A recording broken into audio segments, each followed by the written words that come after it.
National conference की तारीख उठा के देख लीजिए. It is a sabotage to the people of Jammu and Kashmir throughout from 47 till date. ये जो लाख खबरें हमारी यहाँ पे हैं, लाख लोग मरे या 70,000 मरे, what ever the right data is, इसकी बुनियाद 1987 बनी. 1987 में डेमोक्रेसी की मौकरी नहीं होती, लोगों को जीत कर हराया नहीं जाता, तो जम्मू कश्मीर में बंदूक नहीं आती. इस अमवात की सारी जिम्मेदारी जो लोग मरे नेशनल कॉन्फ्रेंस की है. अगर ट्रूथ कमीशन यहाँ पे लागू किया जाए तो नेशनल कॉन्फ्रेंस के सारे लीडर जेल होंगे. The way they dodge it, sabotage it, cheated public of Jammu and Kashmir. अगर मैं आपको मुआशरती इस्तिलाह में कहूँ, धोखाधड़ी से जिस तरीके से उन्होंने इलेक्शंस जीत लिए, एक धोखा दिया लोगों को, ऐसे वादे किए लोगों को जो वादे होने उनको पता था कि हम नहीं कर पाएंगे. इसको तो धोखाधड़ी कहेंगे. If you get something on some, किसी बात पे कोई दुकानदार बोलता है साहब ये कर लो, ये चीज़ की ये खासियत ये वो, अगर वो खासियत साबित नहीं होती है तो हम तो सारा था कि इसे धोखा दिया. So the political party of national conference, उन्होंने अबस बयानी से, झूठ से, मकर से, फरेब से, धोखाबाजी से, वादा फरेबी से लोगों का एतमाद लिया. अब उन्हें एक ही बात, पीपल्स डेमोक्रेटिक पार्टी वो तंजीम है जो उनको आईना दिखा रही है हर दिन हर रोज़. जब हम जम्मू कश्मीर को देखते हैं तो अक्सर हमें यहाँ पे सियासत की जंग देखने को मिलती है, बयानात की जंग देखने को मिलती है, एक दूसरे को अक्सर तनकीद का निशाना बनाने की अक्सर हमें यहाँ पे कोशिशें देखने को मिली हैं. चाहे आप किसी बड़ी पॉलिटिकल पार्टी की बात करें या किसी छोटी या दरमियाना दर्जे की पॉलिटिकल पार्टी की बात करें, अक्सर यही देखा गया है कि जो कहीं ना कहीं पे पब्लिक में अपने उस पॉलिटिकल सफेयर को मजबूत करने की कोशिश करते हैं, उनको सबसे ज़्यादा तनकीद का निशाना बनाया जाता है. हमने अक्सर देखा है कि कई सारे, चाहे हम भारतीय जनता पार्टी की बात करें, नेशनल कॉन्फ्रेंस की बात करें या बाकी जितनी भी मजीद यहाँ पे पॉलिटिकल पार्टीज़ हैं, उन्होंने पीपल्स डेमोक्रेटिक पार्टी को अक्सर तनकीद का निशाना बनाया है और ये कहा है कि जो जम्मू कश्मीर की सूरत हाल इस वक्त है उसकी अगर कोई जिम्मेदार है तो वाहिद पीपल्स डेमोक्रेटिक पार्टी है. लेकिन लगातार जब भी यहाँ पे पीपल्स डेमोक्रेटिक पार्टी के प्रोग्राम्स हुए हैं, इवेंट्स हुए हैं, पब्लिक कन्वेंशंस हुए हैं, पीपल्स डेमोक्रेटिक पार्टी की लीडरशिप ने हमेशा इस बात को क्लियर करने की कोशिश की है कि ये एक रिजेंटमेंट था, ये पीपल्स डेमोक्रेटिक पार्टी की एक कुव्वत थी जिन्होंने भारतीय जनता पार्टी के किसी पॉइंट को एक्सेप्ट नहीं किया बल्कि अपने इक़्तिदार को लोगों के ख्वाहिशात के मुताबिक छोड़ दिया.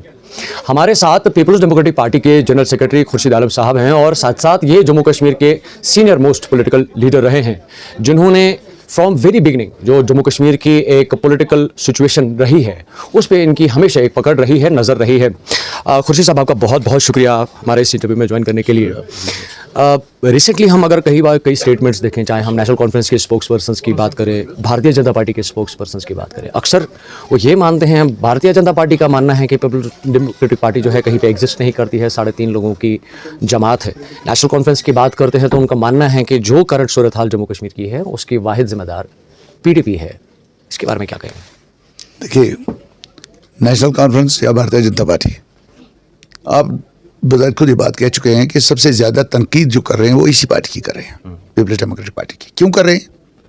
क्योंकि कहीं ना कहीं वो अंदर से अगर खाइफ हैं तो उसी चीज़ की मुखालफत करेंगे ना जिससे वो खाइफ हैं. तो यही वजह है कि पीपल्स डेमोक्रेटिक पार्टी जो रोज़ अफजों विद एवरी पासिंग डे एक गेन कर रही है पब्लिक के कॉन्फिडेंस को, उसका बुनियादी जो रीज़न है वो महबूबा जी की डेयरिंग लीडरशिप है.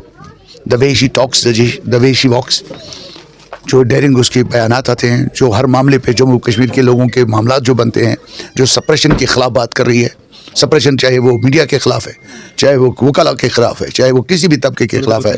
पॉलिटिकल प्रिजनर्स की बात है तो महबूबा जी करेगी. गरीब लोगों को ज़मीन 5 मरले देने की बात तो महबूबा जी करेगी. डिमोलिशन के खिलाफ बात करेगी तो महबूबा जी करेगी. तो ये सारी जो पॉलिटिकल पार्टी जो आप कहते हैं कि बड़ी पॉलिटिकल पार्टीज़ हैं, उनका हदफ पीपल्स डेमोक्रेटिक पार्टी इसलिए है कि पीपल्स डेमोक्रेटिक पार्टी अवामी पार्टी है और अवाम की बात करती है, जो किसी तरीके से किसी वजह से आज की तारीख में नेशनल कॉन्फ्रेंस बात नहीं कर पा रही है क्योंकि वो एक ऐसे रीढ़ बन में फंस चुके हैं. The way they dodge it, sabotage it, cheated public of Jammu and Kashmir. अगर मैं आपको मुआशरती इस्तिलाह में कहूँ, धोखाधड़ी से जिस तरीके से उन्होंने इलेक्शंस जीत लिए, एक धोखा दिया लोगों को, ऐसे वादे किए लोगों को जो वादे होने उनको पता था कि हम नहीं कर पाएंगे, इसको तो धोखाधड़ी कहेंगे. If you get something on some, کسی بات پہ کوئی دکاندار بولتا ہے صاحب یہ کر لو, یہ چیز کی یہ خاصیت یہ وہ, اگر وہ خاصیت ثابت نہیں ہوتی ہے تو ہم تو سارا کہ اسے دھوکہ دیا. So the political party of National Conference, انہوں نے ابس بیانی سے, جھوٹ سے, مکر سے, فریب سے, دھوکہ بازی سے, وعدہ فریبی سے لوگوں کا اعتماد لیا. اب انہیں ایک ہی بات, پیپلز ڈیموکریٹک پارٹی وہ تنظیم ہے جو ان کو آئینہ دکھا رہی ہے ہر دن ہر روز. ہمارے 3 ممبر تھے اسمبلی میں, اگر آپ حقیقت کا اعتراف کریں گے تو 3 لوگ ہمارے جموں کشمیر کو ریپرزینٹ کر رہے تھے, when 50 people at the other side were silent. Silence تھی. اور 3 لوگ جموں کشمیر کے لوگوں کے روزمرہ مسائل کی, پولیٹیکل مشکلات کی, سپریشن کی, دباؤ کی, دونس دباؤ کی, کمزوریوں کی, کوتاہیوں کی بات کر رہے تھے, بلیں لا رہے تھے, کھڑے ہو رہے تھے, آوازیں دے رہے تھے. تو وہی بڑا تھا جو ہمارا نائک صاحب تھا, ہمارا فیاض صاحب تھا. سو 3+50 کے اگینسٹ 3 آدمی آواز بن گئے لوگوں کی.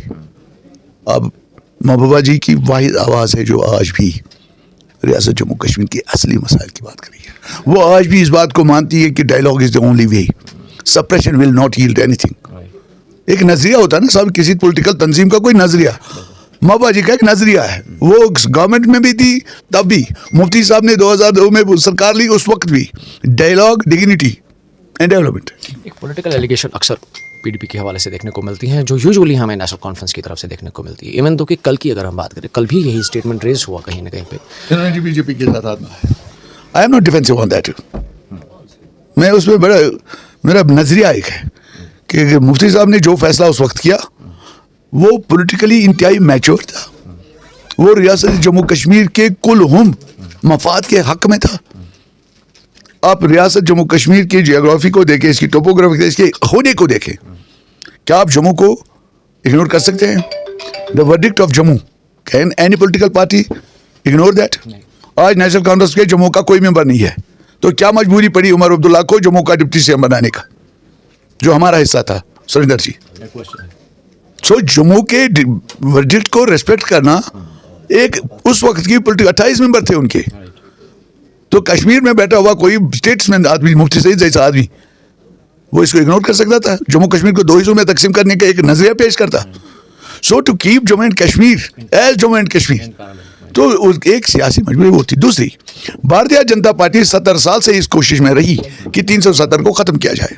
مفتی محمد سعید صاحب was the person, the only person جس نے لکھت میں بھارتیہ جنتا پارٹی کے ساتھ جو ایکارڈ کیا, جو الائنس ان کے ساتھ بنی, ایک ریٹن ڈاکیومنٹ بنا کہ 370 پہ کوئی بات تک نہیں کی جائے.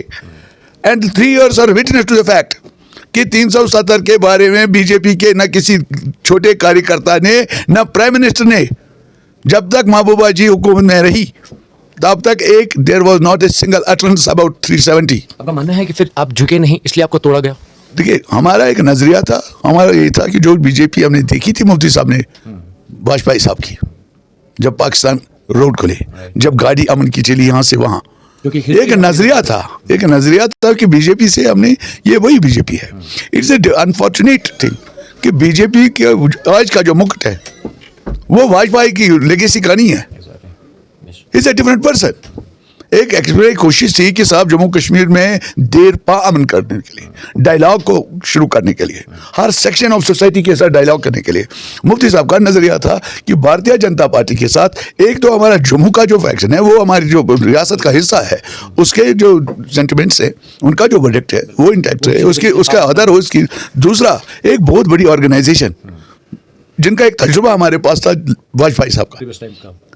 سو یہ کہنا کہ وہ فیصلہ غلط تھا, یہ لوگ سمجھتے بچگانہ سوچ ہے کہ بی جے پی کا آدمی سیکریٹریٹ گھس گیا تو اس کی وجہ سے انہیں فائلیں پڑھنی شروع. کیا فائلیں تھی وہاں پہ جو ان کو پڑھنی؟ پورٹریٹ کیوں کیا جا رہا ہے؟ That's unfortunate. We are not defending it, we are defending it. میں کہتا ہوں یہ فیصلہ مفتی صاحب کا سیاسی طور پہ سب سے بالغ نظریہ فیصلہ تھا. یہ کوئی اس کو ڈیفینس کرنے کی بات نہیں ہے کہ نہیں صاحب وہ غلطی ہوئی نہیں. کوئی بھی سیاست دان جو اونچی سوچ رکھتا ہو, جس کا نظریہ ہو جموں کشمیر کو امن کا گہوارہ بنانے کی, اس کا یہ فیصلہ ہوتا ہے. یہ مجھے بتائیں کہ کیونکہ جب ہم سرکار کی بات کرتے ہیں تو سرکار انکمپلیٹ ہے جب تک کہ اس کے پاس ایک اپوزیشن نہ ہو, کیونکہ اپوزیشن ہی ہوتی ہے جو اسے ایک صحیح آئینہ دکھاتی ہے, جو گراؤنڈ لیول کی جو صورتحال ہے اسے اس کو آگاہ کرتی ہے. आने वाले वक्त में बजट का सेशन होने वाला है, 2 फरवरी के बारे में उसका डेट दिया गया है। आपको लगता है कि जो 1 साल प्रीवियस रहा सरकार का, उसमें कुछ चीज़ें हुई हैं जो उन्होंने कमिटमेंट्स गारंटीज़ पब्लिक के साथ की हैं, या वही रिजेंटमेंट की सूरत हाल हमें फिर से इस बजट सेशन के दौरान देखने को मिली? बिकॉज आपके लीडर्स ने